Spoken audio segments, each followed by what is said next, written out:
recorded. Okay, it's in progress. Meeting to order. And this is the Public Safety Committee for Northwest San Pedro Neighborhood Council on Thursday, December 23rd, 2021. We'll call roll. John Barbera. Yep. Kelly Miller. Yep. And Melanie here. We have no attendees. Okay, so let me pull up the agenda. Or screen share. Should be right there. There we go. And so the first thing we're gonna have is public comment. So any public comment? I have nothing. Nothing. Me neither. Okay. Me either. Just want to say happy holidays to everybody and just stay safe and stay well. And Happy holidays. Yep. Happy holidays to everyone. so discussion and debriefing of the Proud Boys Town Hall event. I sure wish Chris was here so that we could kind of, but you attended it, John, right? Yeah. You were there, and Kelly, you were there. Yes. So as far as debriefing, I want to go over, okay, so the event were just thoughts about how it went. Well, I mean, I thought it went well. I mean, there were a few people that were, didn't like what the Hispanic lady was saying, and how this was supposed to be a love fest. And I mean, I think everybody was just, had different opinions of what this whole thing was. One's a love fest, one was a get together, one was to talk about this and that. So I think some people just were confused. Now, the guy who spoke up, who's a photographer, I think he's a photographer for one of the local newspapers. The tall, I don't know the guy. Darn it. My daughter is calling me and I had to mute her. Anyway, he was at the Candy Cane Lane. Uh-huh. He was there for quite a while. He was the guy in the suit, the jacket with the hat on. Right. And going around taking pictures. He was the one that said, because he was talking to at first, me, and then Kelly was sitting there, I think, heard some of it, how he went about, well, the Hispanic lady, I don't, she had to use our town because she used to live here, just went on about that stuff. And I go, look, what was right is right. If she did it there with, whether they were going to do it in Culver City or they did it here, it was done. It was peaceful. There was no problems, thank God.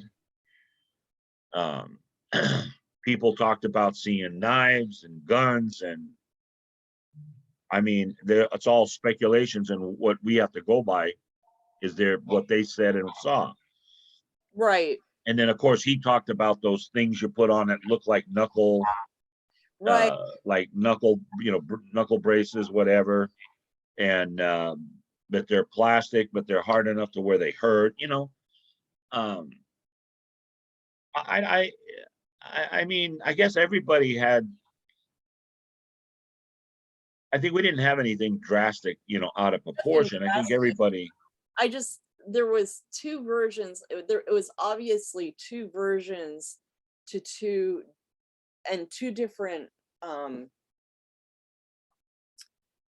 views on this, because he sent me pictures and through Facebook to show me what he was talking about when he commented. And I was kind of like really surprised but if you notice, the captain did say if you didn't go to CPAB, but Chris and I both noticed that his response was a little bit different than the way he responded when we were at CPAB. He was a little bit more prepared, I think, and a little bit more time, and he did apologize, so that was good too. Yeah. So I think that's like a big thing.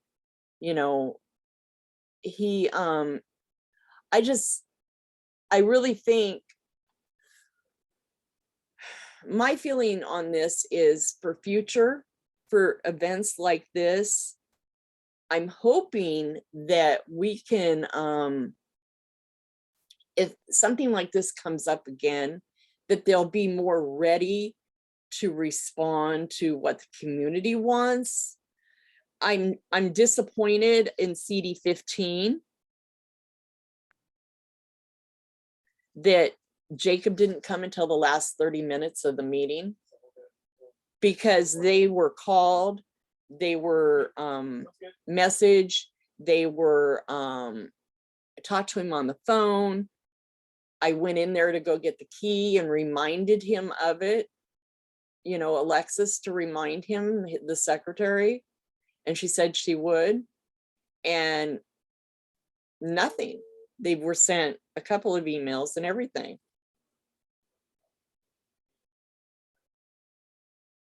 So, yeah. Yeah, I don't know. I don't think there was a problem. I mean, it went over smoothly, didn't it? Yeah.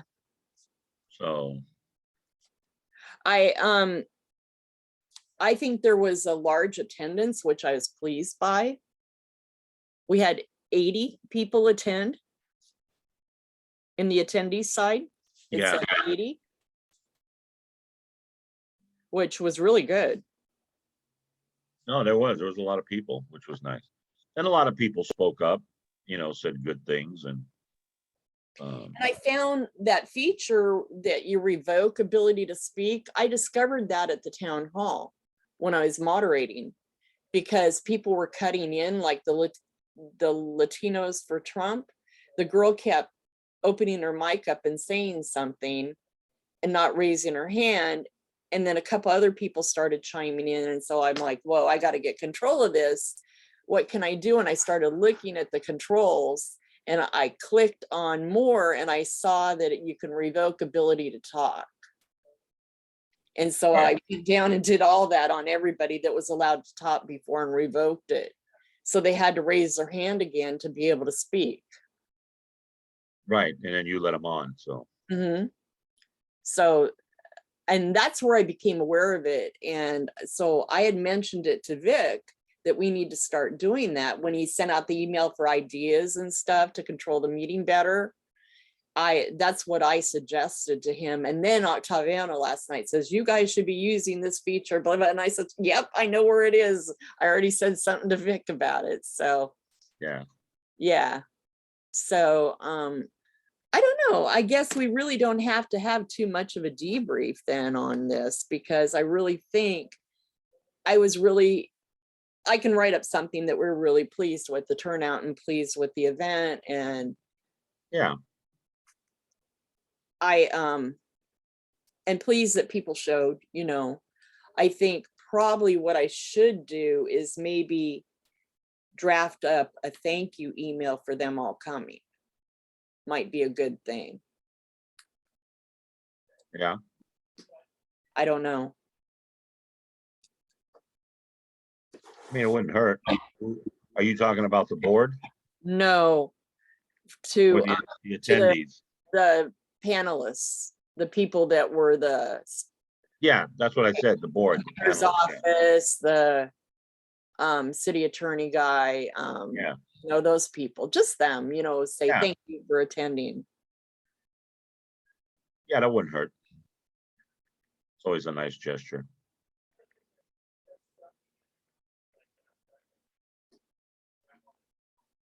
Yeah, I don't think there's much to, you know, unless Kelly's got anything to add. I'm just glad we didn't make the Proud Boys famous. Exactly.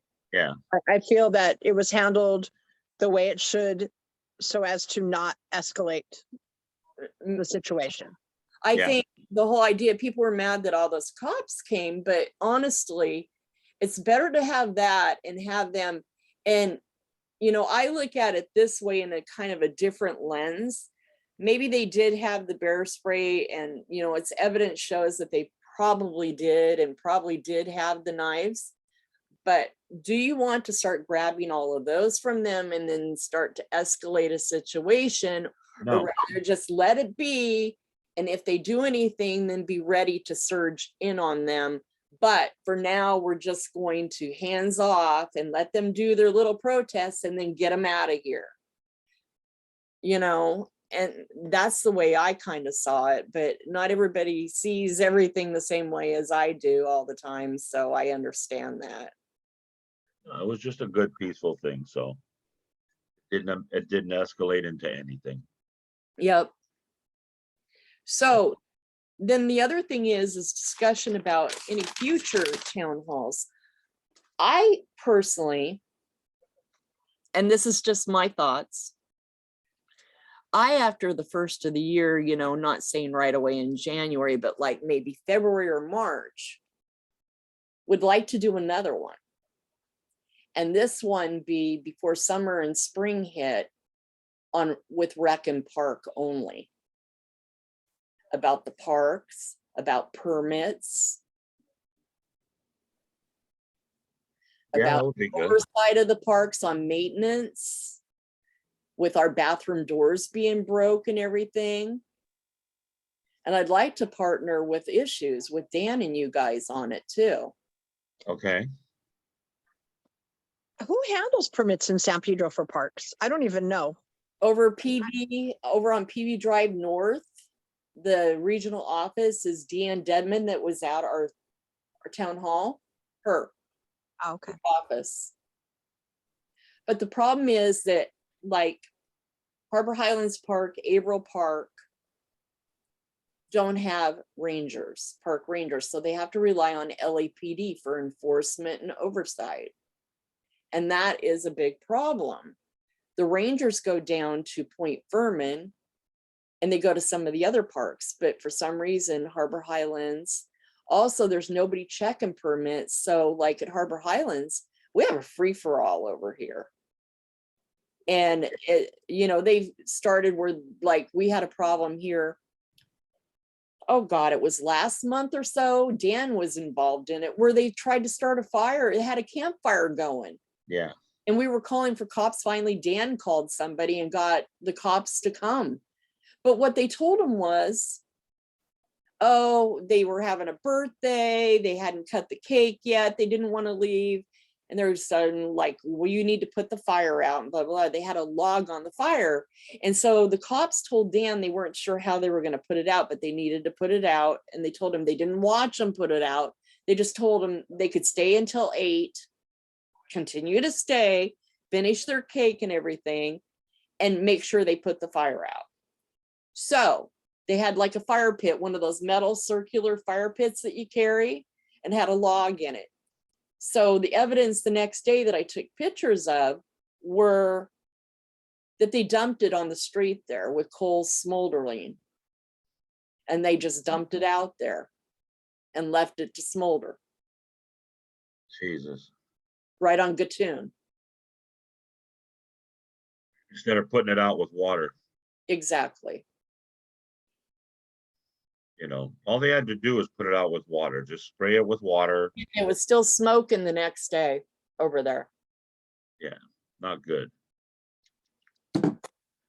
Um, So that'll be a good topics to do. I'm going to write this down. Rec and Park partner with issues committee. That kind of goes towards the end of the agenda too, where you talk about updating on the parks. Yeah. Yeah, exactly. So that kind of falls into that too. The doors are still not repaired and they sit halfway open on them all night on the bathrooms. No. Not good. So you're getting a lot of homeless people down there using the restrooms? Yes, they're sleeping in there. When it rains, they go in there and sleep. Oh, wow. The bathrooms are disastrous right now. They're nasty. That's crazy. That's crazy. Yeah. Yeah, something's got to be done with that. So that would be good. Bring that all up.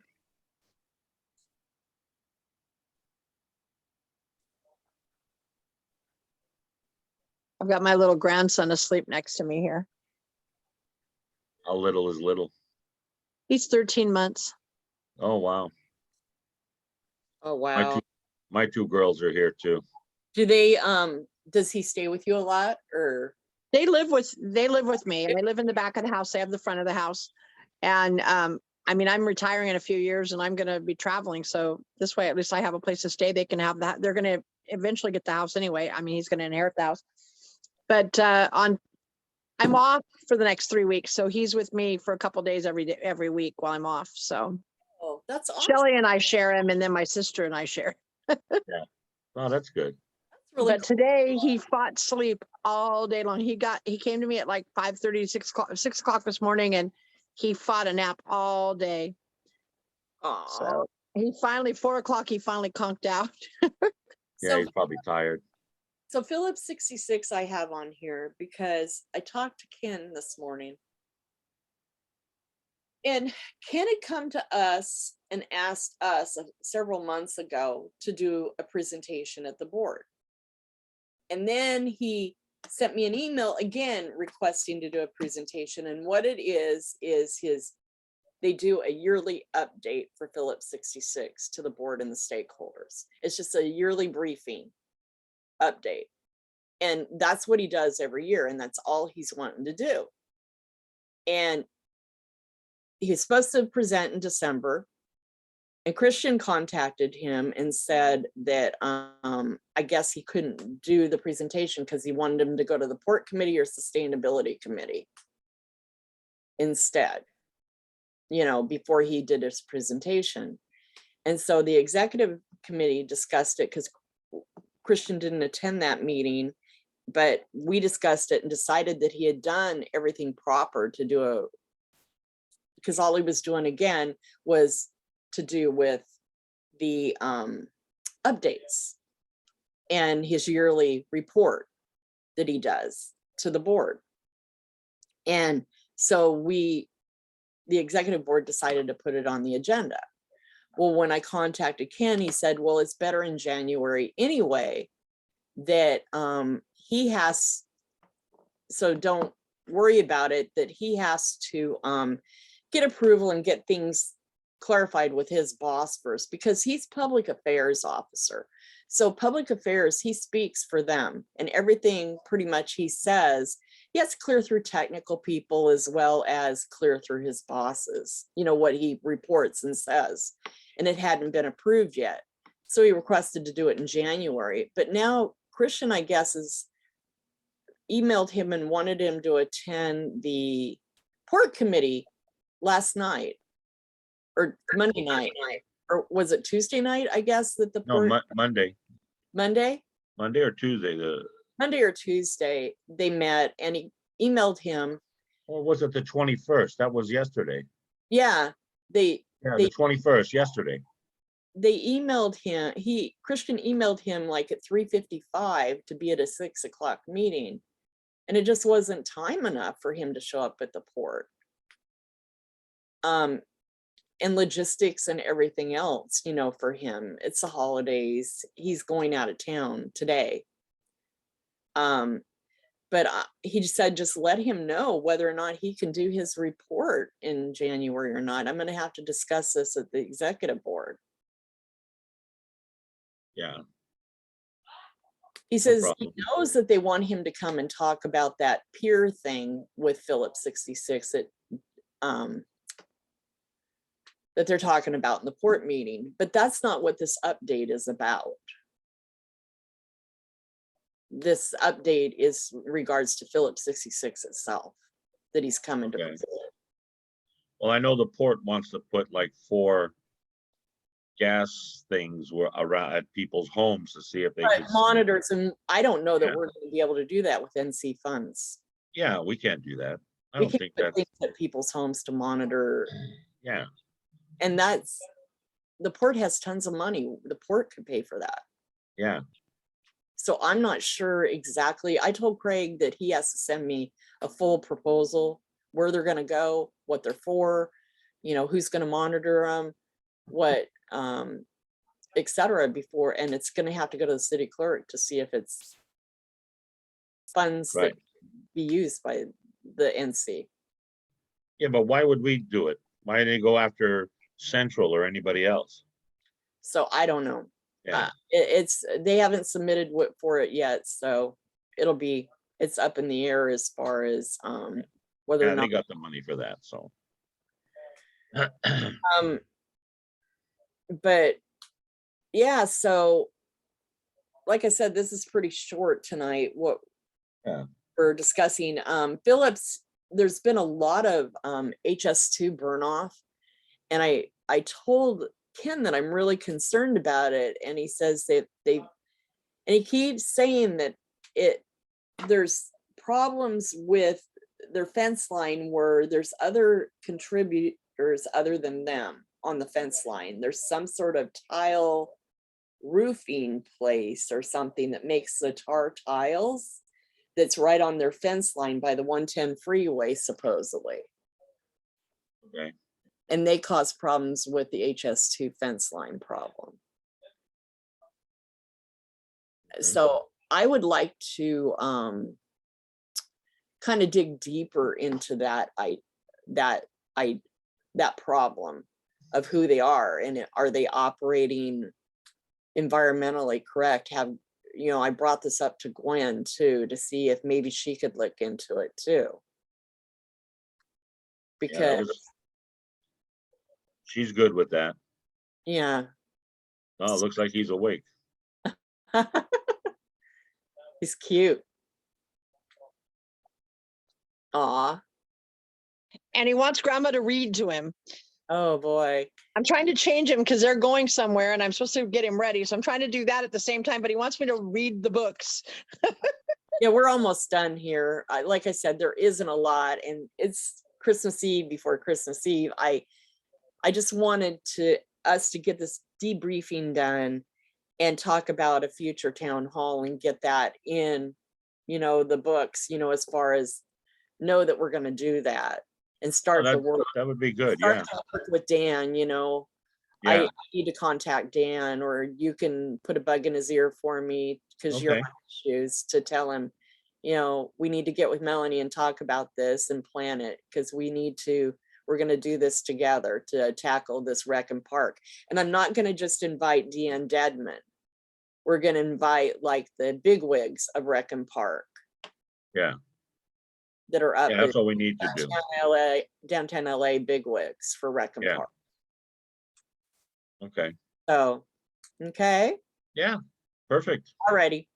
Sounds good, you All guys. right. You Well, guys have a good Christmas and New Year's and all of that, and enjoy Yep. your You family. too, you guys too.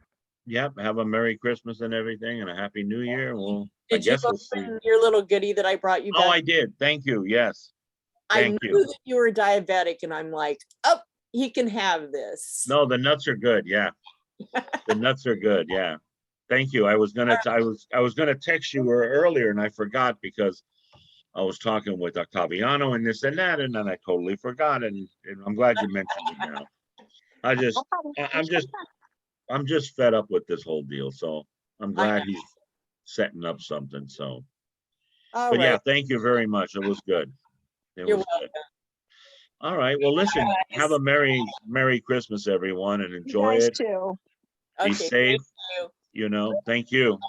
Bye, everyone. Bye. Bye-bye.